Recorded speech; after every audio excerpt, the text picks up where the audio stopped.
Bismillahirrahmanirrahim. Jaddidu imanakum. Perbaharuilah keimanan kalian. Aktsiru min qauli la ilaha illallah. Perbanyaklah membaca ucapan la ilaha illallah. Ada beberapa hal yang bisa kita ambil dari hadis ini. Yang pertama, iman itu bisa nambah, bisa kurang, bisa lama, bisa baru, bisa senantiasa diperbaharui. Iman itu bahkan bisa hilang, terutama di akhir zaman. Iman gampang banget hilangnya. Kata Nabi Muhammad alaihissalam, sayati zaman ala ummati asbaha ahaduhum muslima wa amsa kafira. Akan datang zaman pada umatku di mana orang masuk pagi dalam keadaan Islam, sore udah hilang Islamnya. Orang pagi masuk dalam keadaan beriman, malam hari udah hilang imannya. Tercabut keimanannya. Ada di kitab Sulamut Taufik hal-hal yang membuat orang Islamnya atau imannya kecabut. Ada banyak hal teman-teman. Salah satunya meremehkan syariat agama Allah, meragukan kekuasaan Allah. Karenanya urusan kayak menistakan agama itu bukan hanya urusan, mohon maaf ya, ada orang bakar Quran misalnya gitu, menistakan agama. Iya betul, itu menistakan agama. Kayak ada orang, ada kalimat la ilaha illallah diinjak-injak gitu, menistakan agama. Betul sekali. Tapi kamu ragu-ragu Allah memberikan kepadamu rezeki, itu juga bagian dari menistakan agama. Menistakan Allah Subhanahu wa ta'ala. Kamu menganggap bahwa kalau kamu nggak kerja kamu nggak bisa makan. Itu Allahnya di mana maksud kamu? Kamu pikir Allah nggak bisa ngasih kamu makan walaupun tanpa kamu kerja? Bahkan dari sejak kamu berada dalam rahim ibu kamu, Allah udah ngasih kepada kamu rezeki. Menurut kamu rumitan mana ngasih rezeki sekarang di saat udah punya gigi, udah punya tangan, udah bisa mikir, udah bisa beli nasi uduk, udah bisa pakai aplikasi GoFood. Gampangan mana ngasih rezeki kayak begitu, gitu ya? Dibandingkan dengan ngasih rezeki sedangkan kamu masih berada dalam rahim ibu kamu sebagai janin. Gak bisa ngapa-ngapain. Kamu tahu kenapa orang di saat lagi hamil itu ada banyak hal-hal yang dia gak kepengen biasanya makan, kepengen makan. Kamu tahu kenapa orang kalau lagi hamil, saya punya temen kebiasaan minum kopi. Dahsyat kebiasaannya pagi sama sore itu kalau gak minum kopi udah pusing gitu, geliengan gitu. Terus saya tanyain gitu, anaknya banyak, 9 kalau gak salah. Beneran.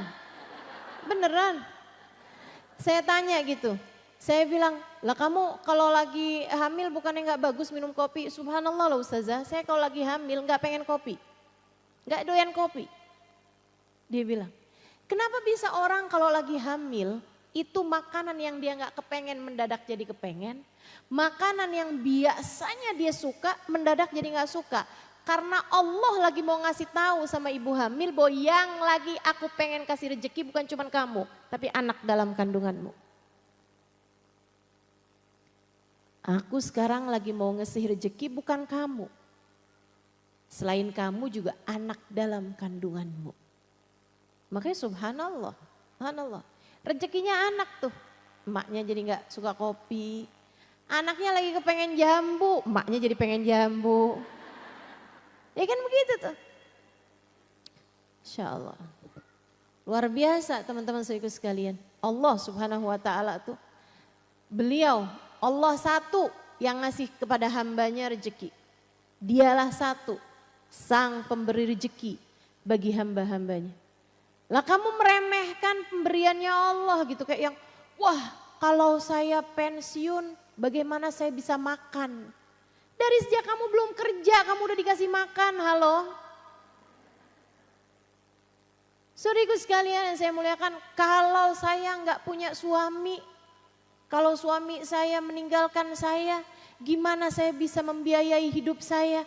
Kamu dulu juga nggak punya suami, emang kamu lahir langsung kawin?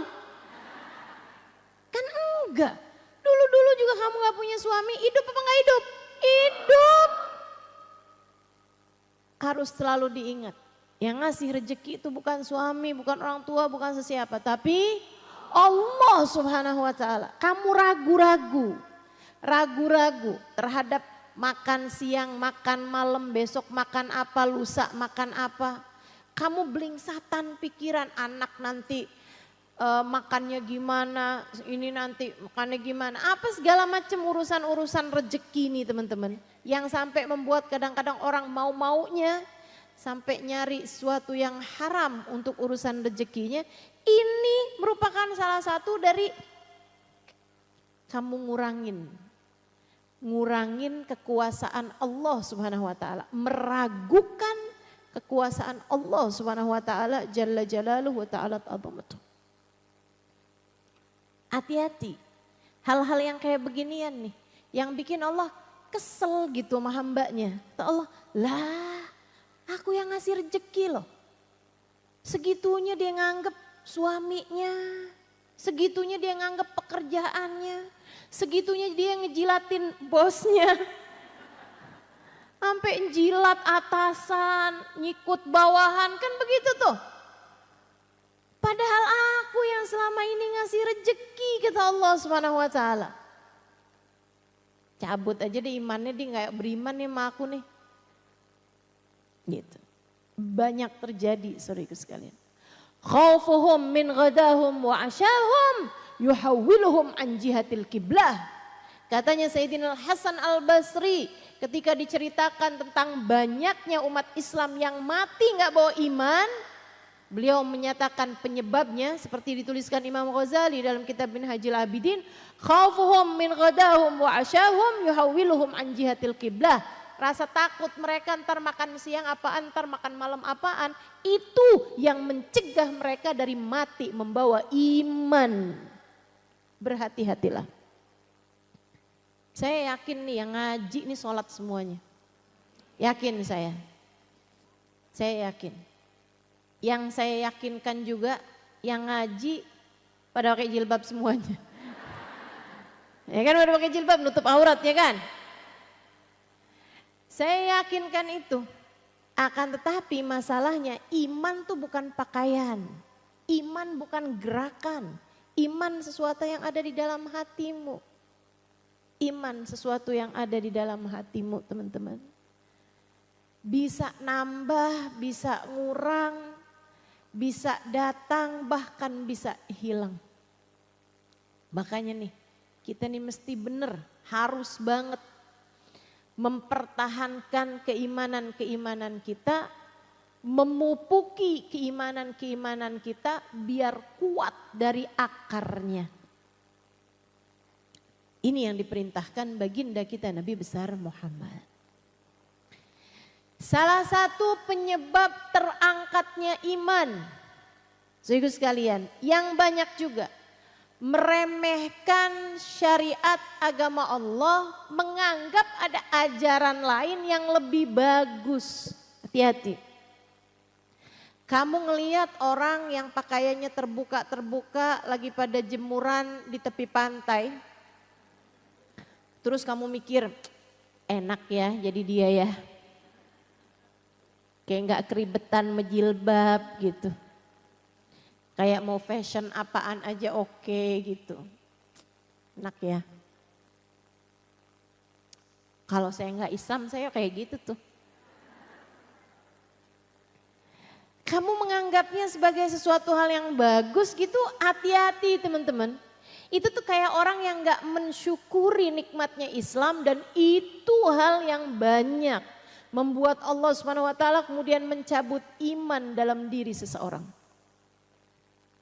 Berhati-hatilah.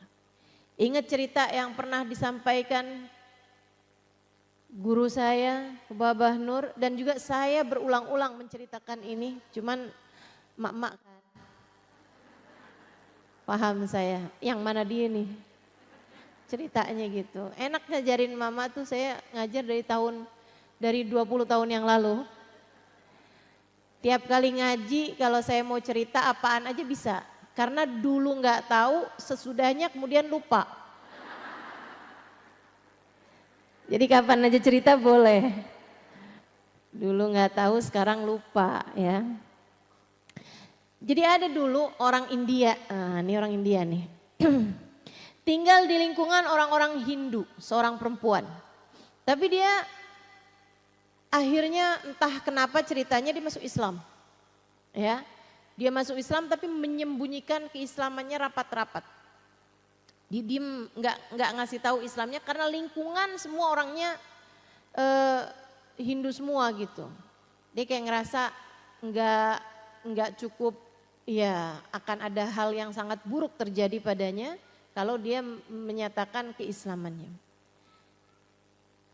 Subhanallah, dia beberapa tahun sesudah dia Islam ini dia kena penyakit, kena cancer, udah langsung stadiumnya tinggi gitu. Akhirnya dia terbaring tak berdaya, dokter udah mulain pasrah semuanya, umur dia udah hampir habis gitu. Di saat seperti itu dia memanggil ada salah satu laki-laki Arab Muslim. Dia asalnya dia tinggal di Arab, hijrah kemudian menetap di sana pedagang di kampung tersebut. Ada satu hari dia bilang sama keluarganya, boleh nggak panggilin saya Fulan bin Fulan? Oh yang orang Arab itu? Iya. Orang mikirnya yang kayak jatuh cinta nih. Permintaan orang mau mati, iya kan? Jadi diikutin aja, panggilin lah tuh si Ustadz, si laki-laki Arab ini tadi, kan Ustadz dia pedagang. Sampailah di tempatnya dia gitu. Begitu di kamar dia di rumah sakit dia bilang boleh nggak semuanya keluar, saya mau ada rahasia mau saya sampein. Saya malu kata gitu. Orang mikirnya beneran, wah dia mau menyatakan cintanya nih kan. Permintaan orang mau mati gitu ya. Nah, jadi semuanya keluar tinggal berduaan nih sama laki-laki Arab itu. Terus dia bilang, dia ngasih dia udah siapkan jumlah uang dikasihkan ke si orang Arab itu. Terus dia bilang, saya minta kepada kamu, saya ini muslimah. Saya udah masuk Islam. Dia bilang tapi saya sembunyikan Islam saya dari keluarga saya. Saya minta tolong sama kamu kalau saya meninggal dunia tolong mandikan saya, kafani saya, sholati saya, kuburkan saya. Tapi kan nggak memungkinkan pas langsung mati langsung dikerjain. Jadi dia bilang gini, saya akan minta keluarga saya untuk langsung nguburin saya. Nanti malam-malam kamu ambil jenazah saya, perlakukan seperti mana selayaknya jenazah umat Islam. Kasihin duitnya, tolong belikan semua peralatan-peralatan untuk meninggal. Dia bilang oke, siap. Udah tuh, meninggallah dia. Beneran tuh, langsung dia bilang sama keluarganya tolong langsung kuburin aja saya gak mau nyusahin. Karena kan dibakar apa segala macam tuh kan biayanya mahal. Itu tuh ada tarifnya tuh. Mau bakar apa open.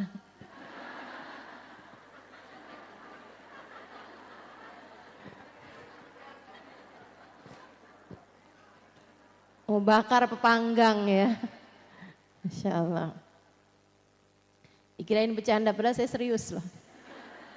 Ini informasi. Teman-teman sekalian, akhirnya jadi dia bilang tolong langsung kuburin aja. Dan bener langsung dikuburin tuh sama mereka. Jadi ditandainlah sama dia kuburannya kan. Oh, dari pohon Kamboja 3 kuburan gitu kan. Ditandain sama dia. Malam hari dia bawa petromak. Dia gali kuburan itu. Begitu digali dia heran karena ternyata yang di dalam sudah berkafan. Kok masih kaget aja? Padahal sih udah cerita bolak-balik loh ini. Itu tadi dia lupa ya. Baiklah. Dia heran, tapi kan karena dia menjalankan amanat temennya, dia pun akhirnya memastikan bahwa yang di dalam nih memang si perempuan itu tadi gitu. Jadilah dilepas sama dia kain kafannya itu yang bagian atas. Saat dia lepas, ambil kain kafannya gitu, pas dibuka ternyata jenggotan. Dia bukan perempuan yang meninggal itu, laki-laki ada tai lalatnya di sebelah sini. Bukan perempuan yang meninggal yang dia lihat kemarin itu. Jadi kaget banget, akhirnya dia masukkan kembali jenazah tersebut ke dalam kuburnya, dia uruk lagi. Nah kain kafannya yang paling atas itu diambil sama dia, mau nyari gimana caranya biar dia bisa mensolati jenazah temennya itu. Di sekitar situ nggak ada kuburan baru selain kuburannya dia, karena memang nggak ada yang meninggal selain dia. Dan di kampung tersebut nggak ada orang Islam. Artinya nggak ada orang yang pakai kain kafan. Jadi dia heran gitu. Udah tuh berbulan kemudian dia berangkat pergi haji. Dia memang pergi haji gitu tahun itu. Di saat dia pergi haji tuh kain kafan yang itu dibawa kemana-mana sambil dia doa. Ya Allah saya kepengen nih jalanin amanat temen saya nih perempuan, saya nggak tahu gimana cara jalanin amanatnya.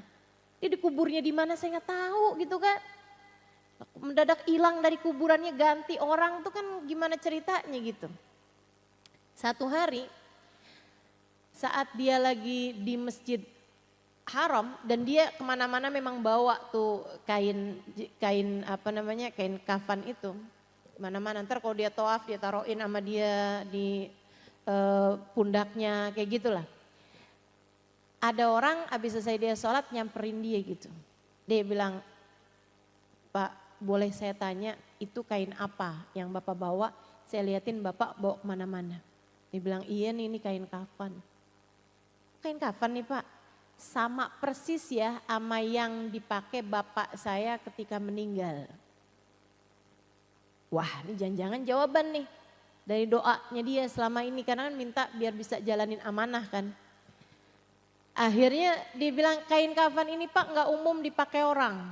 Tapi saya pakai kain kafan ini adanya cuma di daerah tertentu lah gitu kan. Tapi saya pakai kain ini waktu nguburin bapak saya. Bapak kamu meninggal kapan? Dikasih tahu hari yang sama dengan meninggalnya temennya yang perempuan itu tadi. Dia bilang bapak kamu meninggal di mana? Di Mekah dan dikuburkan di Ma'la.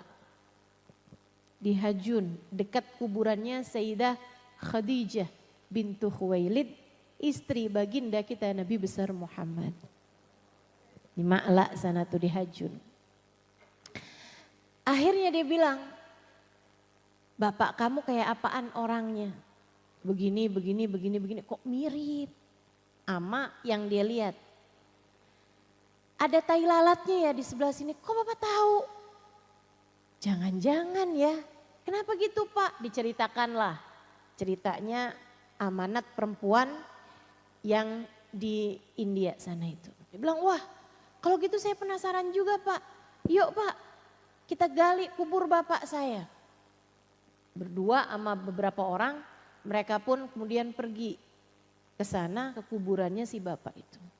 Bener dong, begitu digali kuburannya yang di dalam kuburannya laki-laki tersebut adalah seorang perempuan yang meninggal di India. Allah pindahin jenazahnya. Allah pindahin tuh jenazah. Jenazahnya perempuan meninggal di India sama Allah dipindahin ke Hajun, gak main-main. Karena dia beriman. Allah gak mau nih wanita beriman muslimah ini dikuburkan di pekuburan yang bukan pekuburan orang Islam. Karena Allah melihat hati. Hatimu beriman, hatimu penuh dengan keimanan gak pantas untuk kumpul sama mereka-mereka ini yang tidak beriman. Jadi sama Allah dipindahkan, gak tanggung-tanggung. Allah mindahinnya gak dikaret.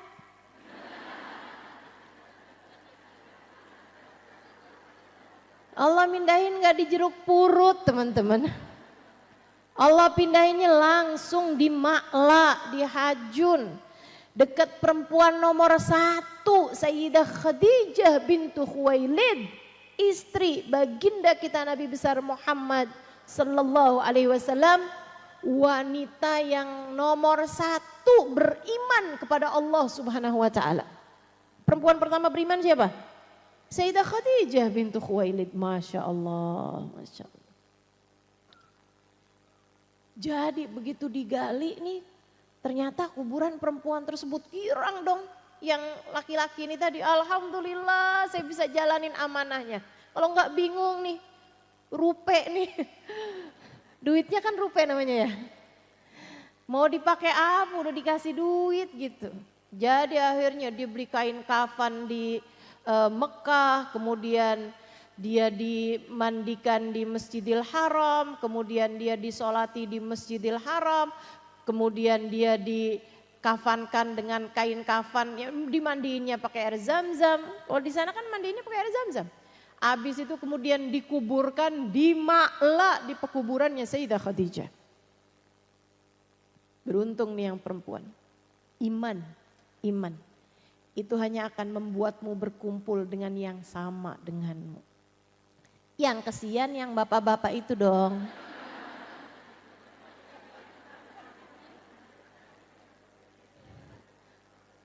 Meninggal di Mekah, dikafanin, pakai kafannya orang Islam, disolatin di Masjidil Haram, dikuburkan di Ma'la, Allah pindahin ke India, barengan sama orang-orang Hindu di sana teman-teman. Sian banget nih orang. Apa artinya? Artinya dia dianggap kayak orang Hindu di sisi Allah. Artinya dia dianggap gak mukmin di sisi Allah. Artinya bukan orang Islam nih dia nih. Sana dah kamu di sana. Kumpul sama orang-orang teman-teman kamu di sana. Kenapa kok bisa begitu? Ditanyakanlah kepada keluarganya. Si istri bilang, suami saya tuh sebenarnya soleh sih. Sholat gak tinggal. Puasa gak tinggal. Pernah haji. Sering umroh. Tapi sih memang, mohon maaf nih ya, kalau lagi musim dingin, malam-malam habis berhubungan intim, dia suka bilang enak ya jadi orang Hindu, orang Buddha gitu.